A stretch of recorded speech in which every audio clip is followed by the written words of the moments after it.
तो देखिए कोई एक लाइट हाउस है, वहाँ से कोई शिप है, 2 शिप चल रही है, ठीक है। एक शिप यहाँ पे मान लो आप, एक शिप यहाँ पे मान लो, ठीक है। लाइट हाउस से कोई देख रहा है, तो यहाँ से जो डिप्रेशन एंगल बन रहे हैं वो चीज़ देखिए, डिप्रेशन एंगल इस तरीके से परपेंडिकुलर वहाँ से देख रहा है तो ऐसे डिप्रेशन एंगल बनेंगे, ठीक है।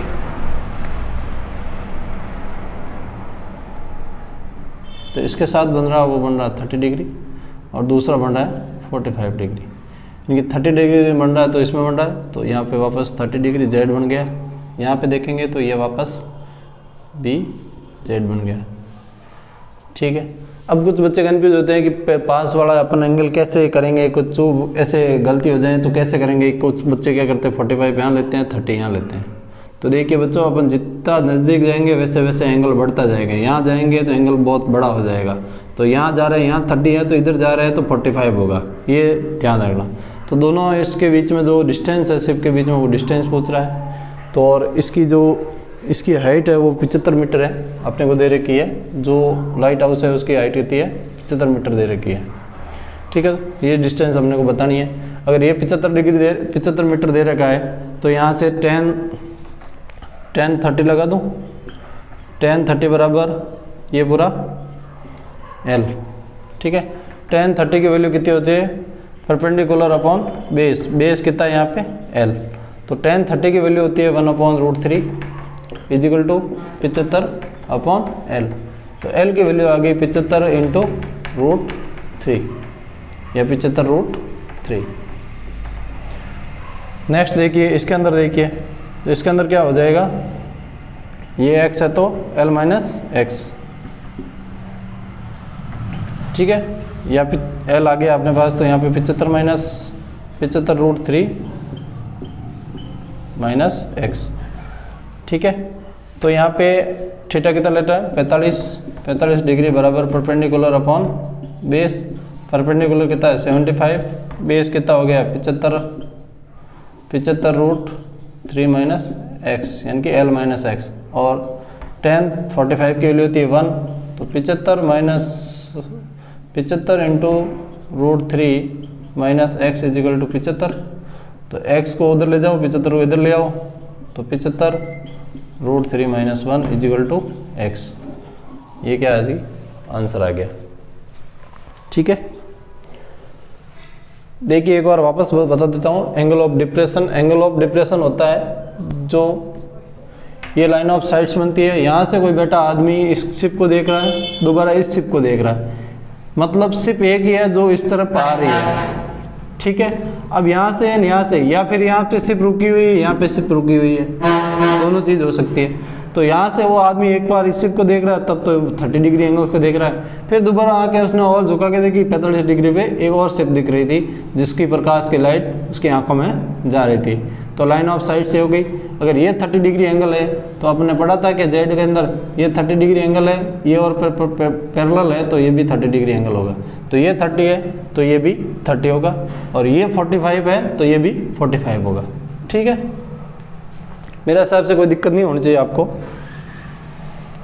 इसी तरीके से एग्जाम के अंदर थोड़ा लैंग्वेज बना के अच्छे से लिखना, जिससे कि आपको एग्जामिनर को आपको इस तरीके से समझाना है कि उसको कुछ नहीं आता है, वो बिल्कुल पहली क्लास का बंदा है, उसको आपको समझाना है कि हमने क्वेश्चन कैसे किया है, वो आंसर पता है उसको, एग्जामिनर को ऐसे मान के चलना आंसर पता है, उसने देखा है। अब कैसे हुआ कैसे नहीं हुआ उसको इसी तरीके से, इतना आसान तरीके से अपने क्या मानना है क्या नहीं माना। जैसे मैंने x माना है तो x माना है तो आपको उसके अंदर लैंग्वेज में लिखना है कि बच्चों की x क्या माना है, दो शिप के बीच में दूरी मानी है अपन ने x, और L क्या माना है कि जो पहली शिप है और उस जो लाइट हाउस है उसके बीच की दूरी L मानी है।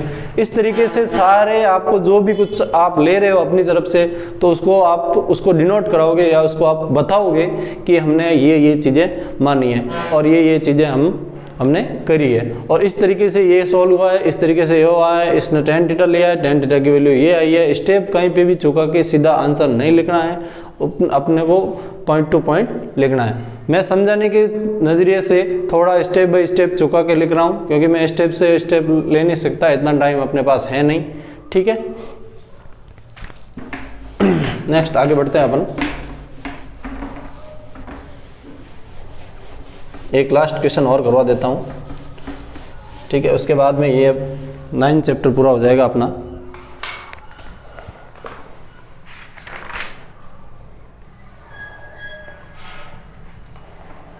लास्ट 16 नंबर क्वेश्चन करा देता हूँ, ठीक है।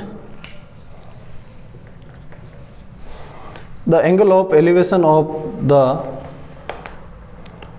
Top of the tower from 2 points at the distance of 4 meter 9 meter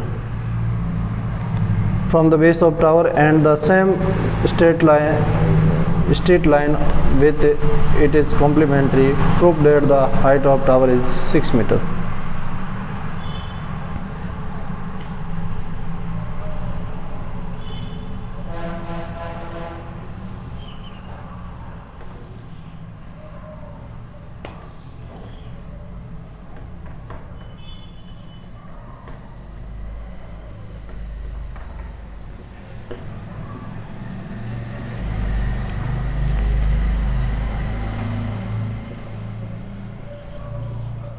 total दूरी दे रखी है, वो दे रखी है 9 मीटर, इसके बीच की दूरी दे रखी है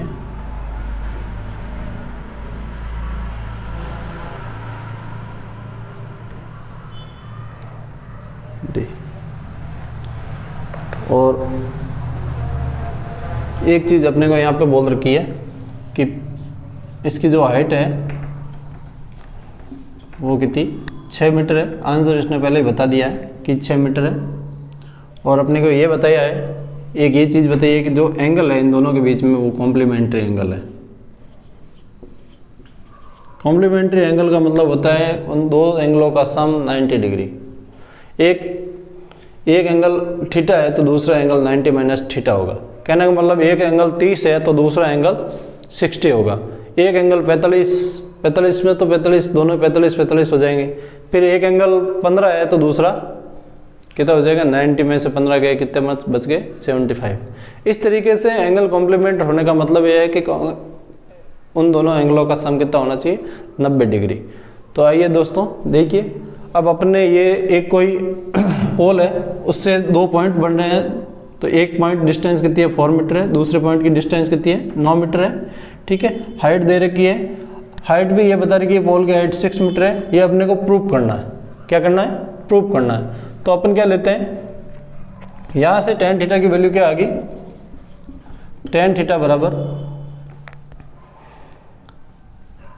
हाइट अपॉन बेस कितना आ गया 4। इसी तरीके इस एंगल से अपन tan थीटा लेंगे तो क्या आ गया tan 90 minus theta equal to perpendicular upon base कितना है अपने पास 9 डिग्री, ठीक है।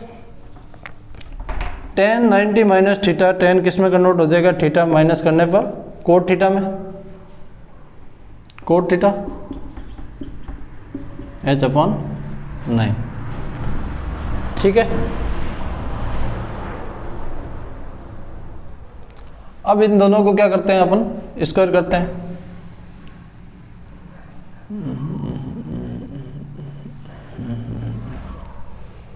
एक मिनट, इसको क्या करना है,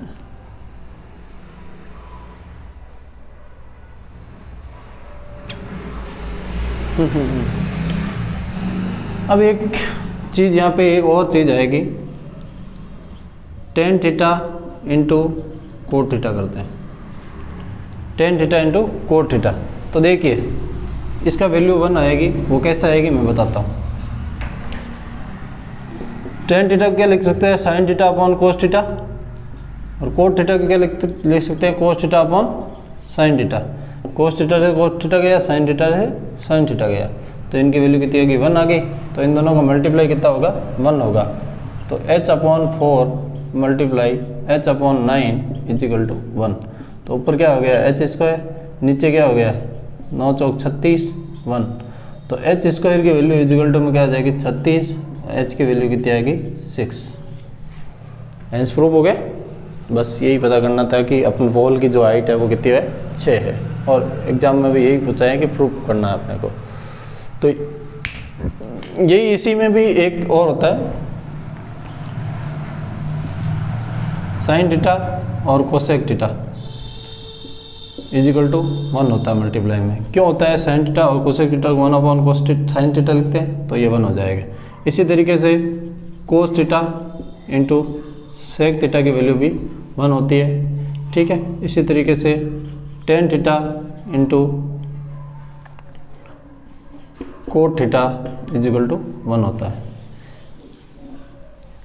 ठीक है। इसमें कुछ भी याद रखने की जरूरत नहीं है। Sine theta cosec theta 1 upon कोस साइन थीटा लिखेंगे तो साइन थीटा से साइन थीटा कट जाएगा, ऊपर 1 बचेगा।